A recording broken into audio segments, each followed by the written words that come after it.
I'm Arthur Yu. I have AML. I need a bone marrow transplant. I need a congressional inquiry in order to get my donor over to America to donate his bone marrow to me.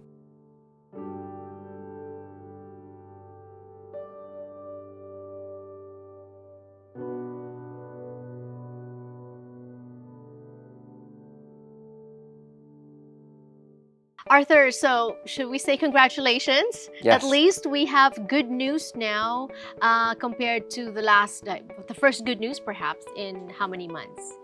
It's been 5 weeks, so just over a month since the first visa was denied. Right. So the story for those who are not familiar, actually, why don't you tell the story for those who are not familiar, Arthur?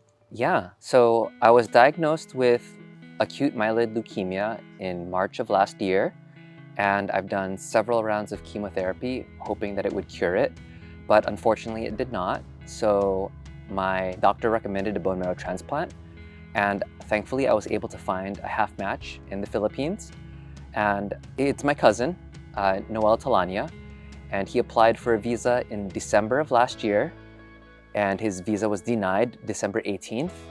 We appealed January 10th, and that was denied again. And as of January 26th, it finally got approved. Right. So when you got the message that he got the visa, what was your reaction? Thank you, but why did we have to go through this stress? You were like, that was stress that I didn't have to go through, right? In addition Yes. to what you're going through. Yes. Right. How much of a factor do you think was the media, like traditional and social media? Did you have to submit any of those, like coverage and stuff? The media was incredibly helpful. So we did not reference the media at all during our second interview. I think we were really relying on the senatorial and congressional support. Because that's what you were told, that what worked for others, right? Okay. Exactly. So I think what the media did was that it really brought it to the attention of the federal government. So we had local government lobbying for me, fighting on my behalf, but the increase in articles that had happened between the second and the third interview, I think really helped draw attention to this specific case, really highlighting the fact that on top of ignoring it because we've got an attorney involved, you've got basically accountability to the public now. And it worked.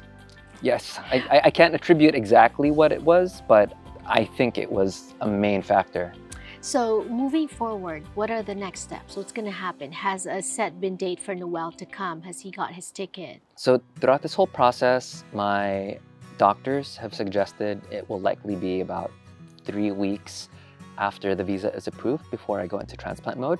So I'm hoping by March, I'll be starting the long road to transplant. Right. And what's going on in your mind? What do you and your wife talk about? You have a baby. So I just finished a round of chemo last week. So I will probably take maybe 3 to 6 weeks to recover from that. And we actually talked about what adventures can we do in those 2 to 3 weeks between when I'm recovered and when I have to go back to transplant. So we've talked about, going sailing in San Diego or bringing Abel to the Monterey Aquarium. We're not sure. Something local, something outdoors, something safe, but just what can we do to relish the moments before I'll be in transplant mode. Right. And what did that visa situation teach you? Yeah, it's scary how subjective the visa process is. I know it's strict for a reason. I think what it's taught me is that we need a process for emergency medical visas, because I can't imagine everyone needing this type of medical visa having access to media or having the fortunate, attention of senators and congressmen in order to get something like this approved. Right. And also the importance of community and family. Yes. In amplifying stories. Yeah, I didn't really think about that before this whole thing happened. I think I was telling my wife, it's almost like attending your own funeral in a way, seeing all the people have testimonials for me, sharing my story. I feel very fortunate being able to witness something like that, and it's incredibly humbling just to see how many people shared our story contacted local government, contacted the federal government, because honestly, I would not be here right now, and my donor would not have his visa if it wasn't for all of the community and friends and family sharing the story. Right.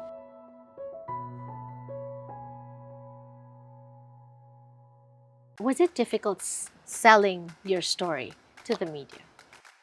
What do you think led to that story going viral? What was normal before this?